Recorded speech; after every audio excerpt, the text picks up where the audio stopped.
All right, my man, state your name and let them know you on Real Talk with Nick. Name is Danny. Lifelong Knicks fan. Grew up in the Bronx. Been in Harlem for the last 10 years. And it's all about that orange and blue, baby. That's what I'm talking about, man. So you're blue, baby. You're a Bronx head, huh? That's right. I'm from the Bronx too, Soundview section. South Bronx, baby. South Bronx. All right. Let's South get Bronx it. and North Bronx. And North Bronx. So right. Bronx, period, man. Yup. Big up to the whole tri-state area. Right. How about that, man? That's right. All right, man. We're going to zoom in right here on this shit because that's what matters. Let them know. This is the stamp of approval, Let y'all. them know, exactly. If you ain't got this, then you ain't living right. No, it's all about the orange and blue, baby. All right, let's talk Knicks, baby. Who's your favorite player on the New York Knicks? I'm going to have to go with Brunson. What you like about his game? Yeah. What you like about his game? Huh? What you like about his game? He gets everybody organized. He gets everybody. He gets the ball. He's a playmaker, which we didn't have last season. He's a good scorer. He attacks the paint. He can beat you off the dribble. And he's an all-around player. Not big on defense or rebounds, but at least he gets everyone involved, and that's a good thing. Okay, was you high on him when they was about to bring him over? Initially, I wasn't, to be honest. Though I didn't think he was the right fit for the Knicks. Why? I was wrong. Why? He's too short, too small. But I was wrong though. But so he didn't. But he wasn't. I feel like he didn't do a good. I feel like him and Luka didn't really mesh well together in Dallas. A year ago when they played for the Mavericks. So what's the difference, man? Because I'm gonna be honest with you, I wasn't following him at all when he was with Dallas, playing alongside. I did a little So bit. what do you see if you was to compare his style of play in Dallas from what you're seeing right now in New York? What would you say is what's different? I feel like in Dallas he was more of a scorer, whereas here in New York he's a scorer and a playmaker. So he gets everybody involved. And he also gets his own buckets. Okay. So yeah, that's in Dallas he was a scorer. Now in New York he's a playmaker and a scorer. So he'll get you like 25 points and like 8-9 assists. All right. Now I want to talk about him not being an all-star. Do you feel he got snubbed? Definitely, he got snubbed. He got robbed for sure. Yep. I think because at the time I think the Knicks were like the 6th seed, and we had we had a good record. And I think we had a winning record before the All-Star break. I feel like he would have he should have deserved. He should have selected it as a reserve, not a starter, but as a reserve. As a reserve. Sure. Okay. Yeah. Okay. He got snubbed for sure. He got snubbed. Yeah, because without him, I don't think we're the same team. To be honest, without Brunson, I don't think we're the same team. So I feel like he made a difference on the team. Okay. And for that, they should have rewarded him with an All-Star selection, but it happens. Okay. Yeah. And with that being said, man, without him, we're not the same team. Should that be a major concern when we speak of backup point guards, man? Because let's say Jalen Brunson get ran down, right? Yeah. Who's going to replace him? Who do you feel we have as a replacement? All we have is Quickly. I guess it's not good enough. So, but I feel like we got. Yeah, you're right. We definitely should get. I feel like we definitely should look to acquiring a backup point guard because Quickly is more of a scorer. He's not the same playmaker that Brunson is. So, that's we don't quite have the same depth as other teams have, especially at the point guard position. Okay, so would this be fair to say that we should have Derrick Rose, man, in the lineup somewhere? Derrick Rose. See, it's to the point you ain't even mentioned him. Yeah, I forgot. And before Jalen Brunson came, man, we was high on Rose. Yeah, but Rose hasn't been in a rotation for quite some time now. He hasn't been like Thibodeau has not used him in our rotation and at least the last few games. So I'm not sure exactly I haven't seen him all season, to be honest. Yeah, I don't think he's played. No. I think he only plays like the garbage minutes. I don't know why he's not, but he's not. If you watch a lot of Knicks games, Derrick Rose is not. He's not in Thibs' rotation for some reason. I don't know why. Maybe he's a little older, maybe a little banged up. But like the Thibs rotation is more. It's like Randle, Barrett, Toppin, Quickly, Brunson, and the white kid. That's it. Like Rose is not in the rotation. I don't know why. But do you feel he needs to be? Yeah, because a year ago I feel like he had a good season. Like he had a great year last season, but I'm not sure what's happening this season though. I don't know if it's injured. Maybe he's a lot of miles on his legs. Like, he's been in the NBA for quite some time now, so maybe his legs are a little banged up. I don't know. But yeah, I don't know. But I know a year ago he looked pretty good. Okay. This year he hasn't played much. I don't know why. All right, which leads me to the next question, man. When we speak of a player, Julius Randle. How you feel about Randle? Now, this player is an all-star. Yeah, he's a good player. He's not a superstar. He's a star. Why you say he's not a superstar? Convinced. I'm not convinced like he's the guy that can get us over the hump. Because he's not a superstar. He's not a Giannis or KD or Steph Curry. He's more like a star. I like him as a player. Can he become a superstar with a point guard we have in Jalen Brunson? I don't know. I feel like he's already peaked. Because this is like his ninth season, 8th year, I believe. He's like 29, 28, something like that. So I feel like he's already peaked. I don't see him getting any much better than this. But he's a star, not a superstar. Not I a like superstar. Him, but I don't think he's the answer. He's not an answer. He's not the answer. No, he's not. Was you impressed when he scored 46 points? Oh yeah. Again, he's good enough to. I feel like he's good enough to give you like a 40-point game once in a while. But I don't think he's good enough to carry a team to the finals. So he's good enough to give you like 35, 40 every once in a while. But I don't think he's good enough to carry that team to the playoffs and further, like deeper into the playoffs. He's not built like that. I don't Even with a point guard like Jalen Brunson. Yep. He's not showing you signs that he could be built like that? 4 years now. Yeah, I don't think so. Yeah, but you ain't been watching him play alongside with Jalen. They can make some noise in the East. With Jalen Brunson. They can they can win a couple of first-round games. Right now with the 5th seed, maybe if we play better, maybe we'll get to the 4th seed at some point. But I don't see us win. I can see us winning a couple of games in the first round. I don't know how we can. Or maybe I don't. Yeah, well, it just because the playoffs is different. The playoffs is a little bit different. It's a different animal. It's like in the playoffs you rely more on the superstars. In the regular season you rely more on your role players. Whereas in the playoffs you rely more on the stars to carry you. And I don't think Randle. He hasn't shown it yet. But all's forgiven, right? You show it. All's forgiven with the Randle when he had the thumbs down because Knicks fans was upset. Yeah. We was even questioning whether he wanted to be a Knick. He seems happy, man. That was a bad look. That was not a good look for him. Yeah, that's the other thing. I don't think he's built for New York. This is a blue collar city. Like New York fans, we're rough. We're hard on our players. If you don't play well, we'll let you know. So you still don't think he's built? Man, I don't think so. I think he's a good guy. I think he has a good heart. But you got to realize in today's NBA, you got to be a star. And the star, there's only like 4 or 5 stars in the NBA. It's Steph, KD, Giannis, Embiid, and LeBron. Maybe that's it. So let me ask you this: is Jalen Brunson a star in your eyes? Do you think he's going to become a star in New York? He's a star, yeah, but not superstar. See, there's stars and there's levels to this. There's stars. You got stars. You got superstars. For example, like Randle, he's a star.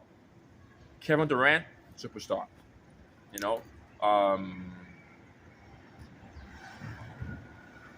Let's see. What's like?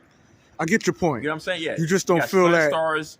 You got stars. You got superstars. And in the NBA, the stars win you games. Like role players. So the role players can carry in the regular season, but in the playoffs, your stars are the ones that carry in the playoffs. And I don't think Randle's a superstar. I like him. Listen, don't get me wrong. I like him. He's a good guy, but I don't think he's a superstar. Okay, moving right along, man. Josh Hart. Yeah, the trade from from Portland. Yeah. How you feel about his game? I like him. I like Josh Hart. He's a good defender. He's he's a good wing player. Great defender. Can get you 15, 18 points on a good night. Yeah, I like him. Yeah, that was a good pickup. That was a good pickup. Yeah, that was a good pickup. I like Josh Hart. Yep. Yeah. Yeah. I've been watching Josh Hart for a few years now. I like him. Yeah. He's a role player. He's not a 25-point kind of guy, but he'll get you 15 points, play good defense. Right. Get you a couple of steals, some rebounds. Yeah. Okay. Yep. All right. And with this coach, man, what we got in Tom Thibodeau, man. Oh, yeah. Well, is he a right now coach or marathon coach? Meaning that he's the coach that's going to carry the Knicks for the long haul, man. Well, if you watch Thibodeau when he coached with the Bulls and with Boston, he was more of a defensive kind of coach. And I feel like he's transitioned more to an offensive coach now. And he's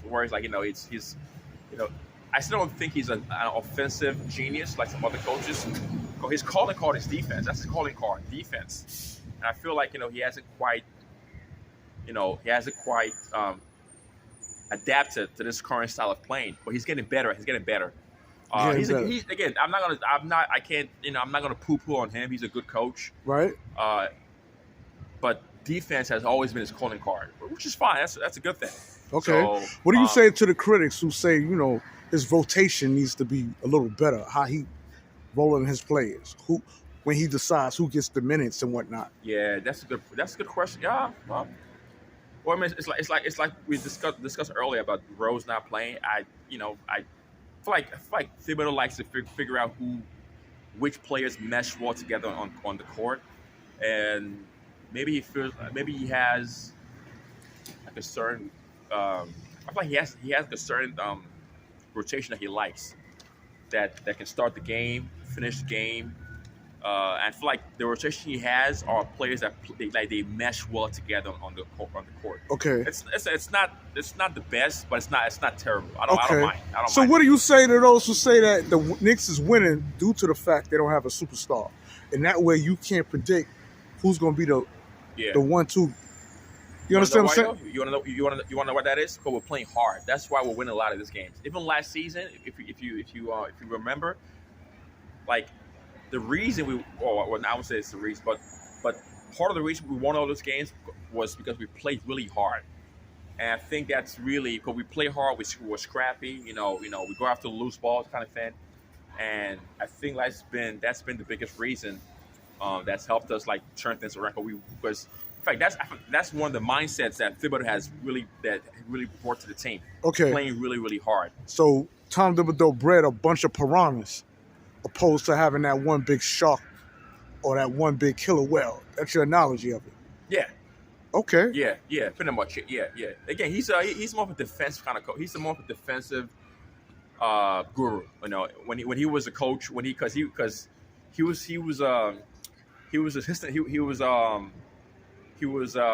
the Bulls. Actually, no, before that, he was on the Celtics. He was an assistant coach on the Celtics to Doc Rivers. Remember that? It was like back when Doc Rivers coached the Celtics with Kevin Garnett and Paul Pierce.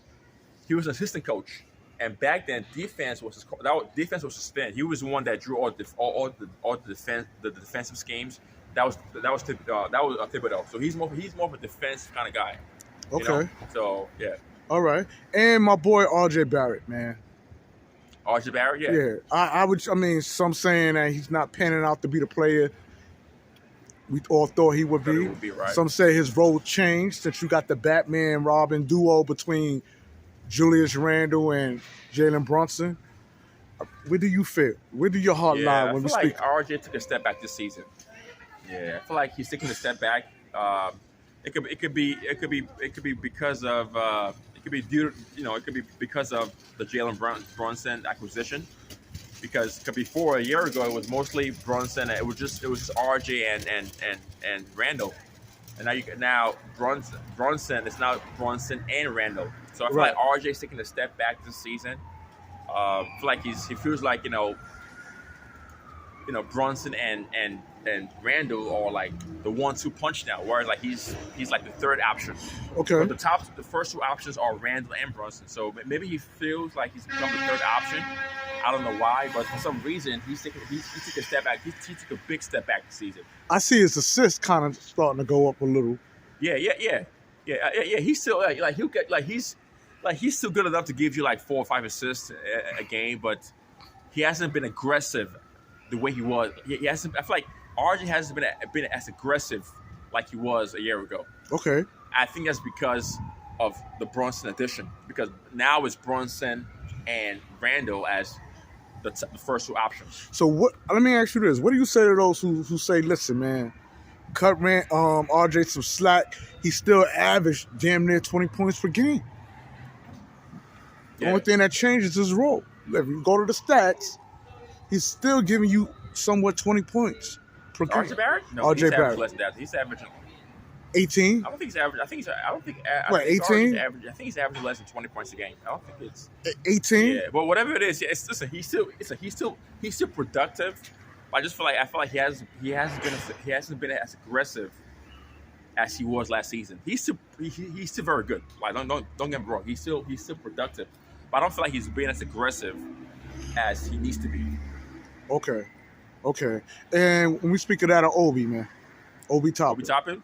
Yeah, I like him. I like him. Again, he's not a superstar. Again, he's a good role player, but I think he's still going through growing pains. I think this is only his second season or third year. Okay. So I think he's still trying to like learn the ropes of the NBA.